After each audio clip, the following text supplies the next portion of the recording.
میت کے گھر 3 دن سوگ ہوتا ہے، اور حدیث میں آتا ہے کہ سوگ 3 دن ہے، بعد میں سوگ نہیں ہے۔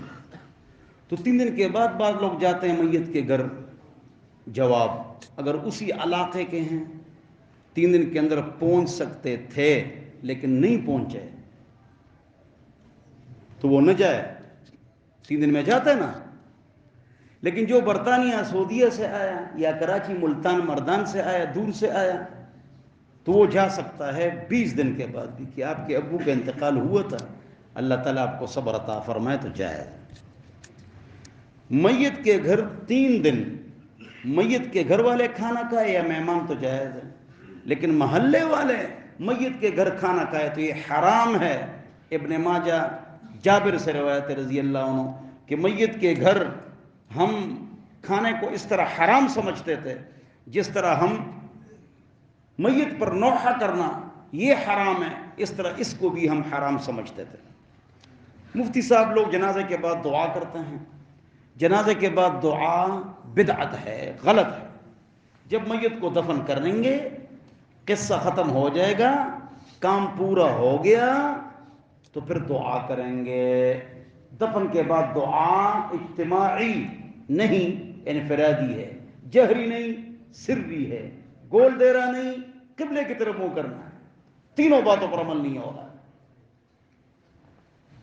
دفن کے بعد دعا ہے، اجتماعی نہیں ہے، انفرادی ہے، کہیں عمل نہیں ہے۔ 2 قبلے کی طرف منہ ہے، لوگ میت کی طرف منہ کرتے ہیں۔ پھر اونچی آواز سے دعا نہیں، آہستہ ہے، لوگ اونچی آواز سے لوگ کرتے ہیں۔ امام مقتدی اور مقتدی امام سے آگے پیچھے جا سکتا ہے جنازے کے دفن کے بعد کی دعا میں، اور جنازے کے بعد جو دعا ہے وہ تو ہے ہی نہیں، ثابت نہیں ہے، لہذا وہ درست نہیں ہے۔